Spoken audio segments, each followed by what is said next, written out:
play? It depends on the moment, but yeah, we're excited for conference play. You know, the way we finished in Hawaii would clearly give us a chance in conference games, and you know, the variability so far with this club is the thing that I think you're referring to as the concern. It's a young group that's inexperienced, and I think with that you are going to get inconsistent play, and that's what we've seen so far. What'd you see from Brett on Sunday to come up big after losing the first 3 games of the series, to come out there, be efficient through 8 innings?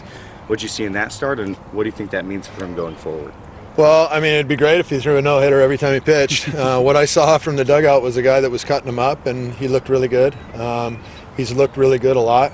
I think statistically he's got some of our best numbers on our pitching staff.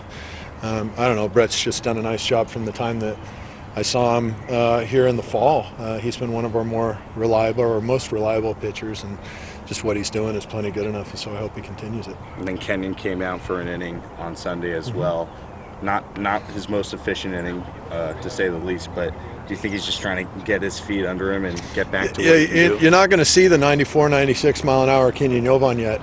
You know, this is a work in progress, and so the great news is that his arm felt great afterwards and during his performance.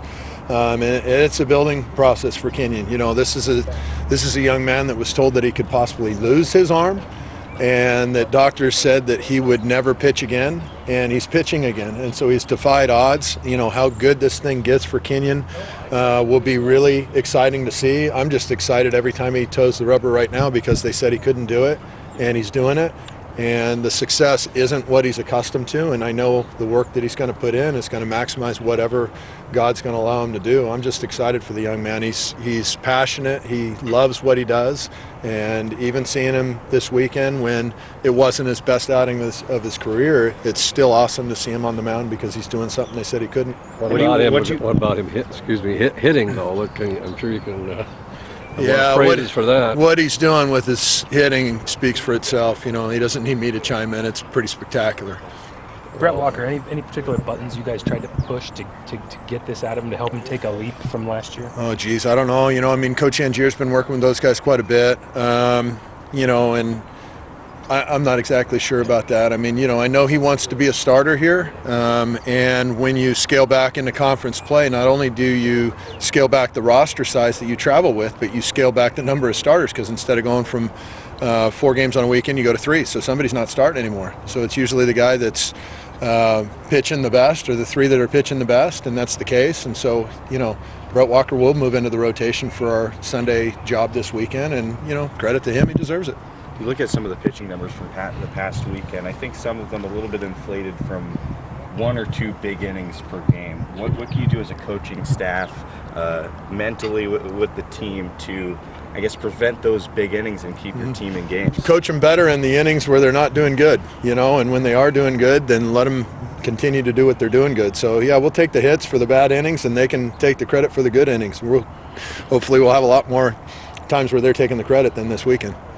How would you evaluate the non-conference play, and what improvements do you want to see in Pac-12? Well, I mean, non-conference play, I mean, I'm not excited about the record, but I am excited about the fact that, you know, how they've played. They've played exceptionally hard.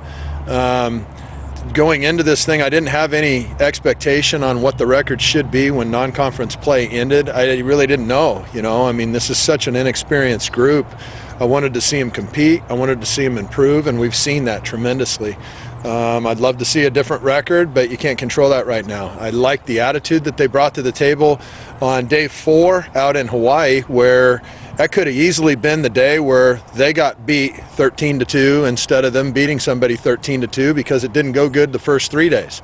You know, we could easily have been walking out of Hawaii 3-1, and that didn't happen either. And so for this group to be resilient and to show up on the last day of that series and put a stamp on what they can do was exciting for me to see, and it gives us optimism for hopefully seeing that again here in the short term. Aaron Zavala had a quick start last year, and he's doing it again now. Maybe his record speaks for himself too, but what do you see him doing that it makes him so, you know, hit so well? Well, I mean, fundamentally he's doing some really sound things. He's just using the whole field right now with a swing. I don't think he's trying to do too much. He hit his first career home run just the other day. which was awesome, and he's done that a lot so far in our practices, but yet hadn't showed up in the ball game yet. His work ethic has been outstanding. You know, as with most of these kids that we have, I mean, they've invested. They really want to improve and get better, and from the moment that we showed up until now, it's been night and day. And so to see these kids really grow and develop has been a lot of fun, you know, despite the fact that I know a lot of them aren't proud that the record that they're throwing out there right now. But I can tell you this much, the work that they've put in and the results that they've earned through the work they've put in has really been a turnaround from when we first got here. I mean, by night and day, you mean just their skills improved a lot, or what exactly? Boy, that's a tough question to answer. We're seeing things on a more consistent basis that are positive. Right. Yeah. Thanks, Coach. Thanks, Coach.